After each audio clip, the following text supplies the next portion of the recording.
এক কাজ করো, শুধু তুমি এসেই তত্ত্বটা নিয়ে গেলেই হয়। তাছাড়া ছুটিও যদি তত্ত্ব নিতে না চায় সেটাও তো আবার একটা কথা। তাহলে তো পিসি খুব কষ্ট পাবে, মানে কেঁদে কেঁদে মরেই যাবে প্রায়। আচ্ছা, ছুটির মা কি তোমার কাছে আছেন? হ্যাঁ আছে তো, তবে আর কি বলছি। ও তাহলে তাহলে একটু দাও না, কথা বলি। আসলে পিসি এত কান্নাকাটি করছে নিজের মেয়ের জন্য যে কারোর সাথে কথাই বলতে পারছে না। আচ্ছা দাঁড়াও, আমি দেখছি। ও পিসি, পিসি গো, কথা বলতে পারবে এখন? আচ্ছা আচ্ছা, থাক থাক থাক, ঠিক আছে, আমি যাচ্ছি।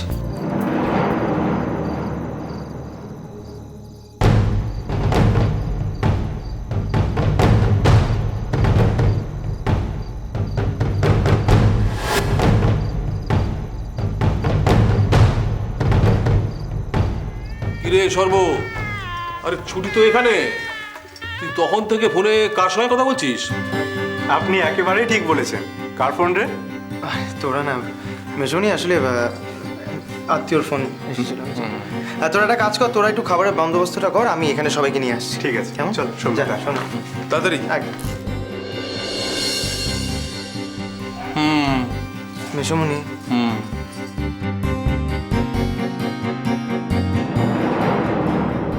ছুটিকে না জানিয়ে ছুটির মায়ের সঙ্গে দেখা করতে যাওয়াটা কি ঠিক হবে? ছুটি যদি যেতে না দেয়? কিন্তু মাসিমার কি দোষ? ওর বাবার চোখে ফাঁকি দিয়ে কত ঝুঁকি নিয়ে শুধু মেয়ের মঙ্গল হবে বলেই তো ওর মামাতো ভাইকে নিয়ে নদীর পাড়ে এসে দাঁড়িয়েছেন। কিন্তু ছুটির মামাতো ভাইয়ের নাম ত্রিদীপ। হ্যাঁ, সেরকমই তো শুনেছিলাম বোধহয়।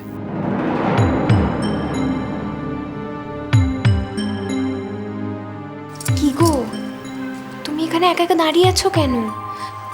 জেঠুমনি তো বললো খাওয়া দাওয়ার ব্যবস্থা করতে, দেখো না একটু। শোনো ছুটি, কি? তোমাকে আজ খুব সুন্দর লাগছে। আমি চোখ ফেরাতে পারছি না।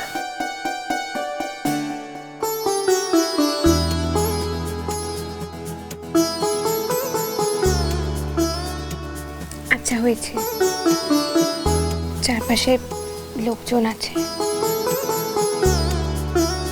আর এখন কি সব বলার সময়?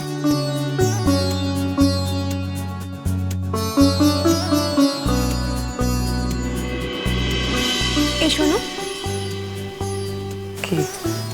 আজকে তোমার গান সব থেকে ভালো হয়েছে, বেস্ট। আচ্ছা আচ্ছা, এখানে চারিপাশে এত লোকজন আছে, আর এখন কি সব বলার সময়?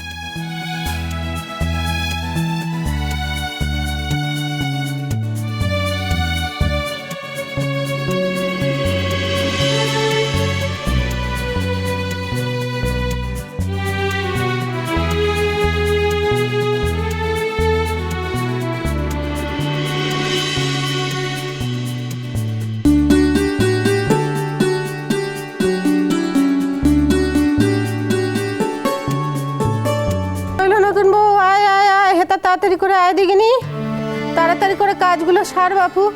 ওপর নিচ করে কদিন ধরে যা কোমরে টান লেগেছে না, আমি আর দাঁড়িয়ে থাকতে পারছি নি। মামনি বলছি কি যে কাকুন কি শাড়িটা বদলে নেবে নাকি এই শাড়িতেই সব নিয়ম আচারগুলো করা যাবে? ছাড় দেখিনি সাজিমা, এই কাপড়খানা পরে নিয়ম আচারগুলো সব করে নিক, তারপরে যদি মনে করে বদলে ফেলবে তাহলে বদলে ফেলবে। আমাকে তাড়াতাড়ি করে ছাড় দেখিনি সাজিমা। মামুনি, তুমি যে কাজ করবে, নিয়ম পালন করবে, কিন্তু কাকে নিয়ে করবে শুনি? সেই তো দাদা ভাইও তো নেই। বলে যা, তোরা ওকে ডাকিস নি? ডেকেছিলাম। তা এতক্ষণে হেতে এলুনি কেন? তার হতা কি কাজ শুনি? হ্যাঁ, সব লোকজন তো এখন যার মুখে, সে হতা কি করছে? বললো আমাকে পাগলামি করিস না, যা এখান থেকে দূর। মামনি, তুমি না ডাকলে ভাই আসবে না। কি কপাল করে জন্মেছিস গো মা, এখনো যে কত কিছু সইতে বাকি আছে কে জানে। শোন, একখানা কথা বলি, বিকেল বেলা যে বাপের বাড়ির নোকের অমন ধারা খোঁয়ার হলো, তাদের সঙ্গে যে ঠিক করে কথা বলতে পারলে নে, সেসব কথা কিন্তু মনে রাখবে না, বুঝেছো তো মা? তুমি কি জানো মহাদেবকে পাওয়ার জন্য পার্বতী কত কঠিন তপস্যা করেছিল? হ্যাঁ, এই মহাদেবকে তুষ্ট করার জন্য তোমাকেও ঠিক তেমনটি পরীক্ষা দিতে হবে। তুমি কিন্তু সব চেষ্টা করবে, কেমন? আরে বড় বৌদি, এসব মিটে গেল নাকি? ওই দেখো সোনা ঠাকুরপো কেমন এসে হাজির হয়েছে। বলি আমি হেতা না থাকলে না হয় নিয়ম কাজগুলো হবে না। তুমি হেতা কি করতে এলে বলো দেখিনি? তুমি না খুশ শ্বশুর হও। হ্যাঁ? আর এখানে ওইসব কিসব নিয়ম টিয়ম হবে না? ওই বউ চুল দিয়ে বরের পা ধুইয়ে দেবে, ওইসব না দেখলে হয় বলো? ওই দেখতেই তো এলাম। দেখো কাণ্ড, কথা শোনো ছেলের। বয়স আর তোমার বাড়লুনি ঠাকুরপো। হেতা তোমার এত বড় মেয়ে আছে, সেদিকে খেয়াল নেই কো? বড় বৌদি, আমি এক্ষুনি চলে যাব। আমি দেখতে এলাম সব ব্যবস্থাপনা ঠিক আছে কিনা। কিচ্ছু ঠিক নেই কুট্টি। দেখো না, বউ এরকম ভাবে দাঁড়িয়ে রয়েছে, মামনিও দাঁড়িয়ে আছে নিয়ম আচার করবে বলে, অথচ ভাইয়েরই পাত্তা নেই। ও হ্যাঁ, তাই তো, তাকে তো দেখছি না। নিশ্চয়ই লজ্জা পেয়েছে, বুঝেছিস? বড় বৌদি, আমি কি ডেকে আনছি, ওকে ধরে নিয়ে আসছি, চিন্তা করিস না। ও মা শোনো, একখানা কথা কই। স্বামীর মন জয় করার জন্য না তাকে অন্ধের মতো ভালোবাসবে।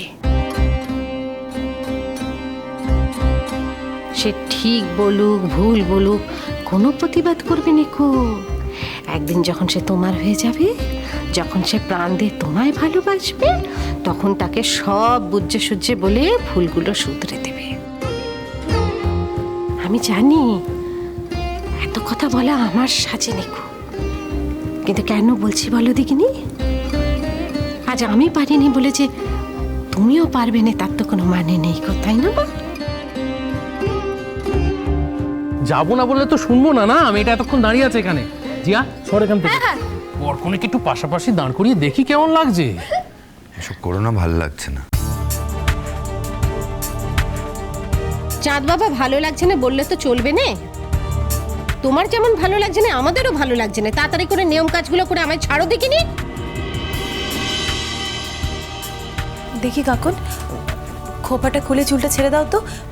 এই দুধটা দিয়ে বরের পাটা ধুয়ে চুল দিয়ে মুছিয়ে দিতে হবে, বুঝেছো? আর এই যে নারকেলের জল, এই জল দিয়ে পা ধুয়ে দিতে হবে। চাঁদ বাবা, হেতা এসে হেতা দাঁড়াও দেখিনি। না,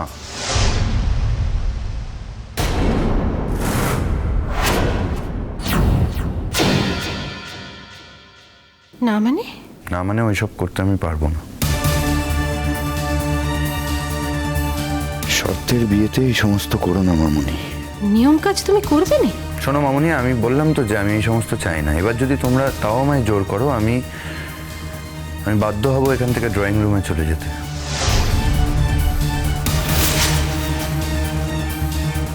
বড় বৌদি, চলো।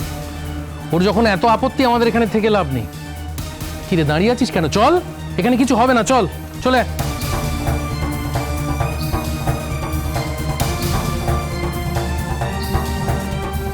এখানে কথা বলি চাঁদ বাবা। হাতে ক্ষমতা আছে, গেঁটে টাকার জোর আছে, তাই বলে একটা অসহায় মেয়েকে এমন ধারা অপমান করতে নেই।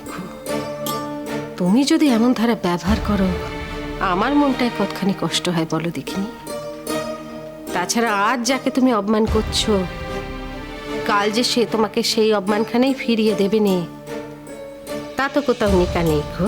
সবার জন্য সবকিছু নয় মামুনি, সেটাও আমাদের মনে রাখতে হবে।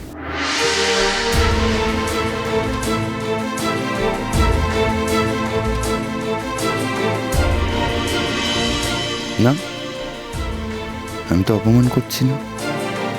আমার ওপর করা অপমানের প্রতিশোধ নিচ্ছি মাত্র।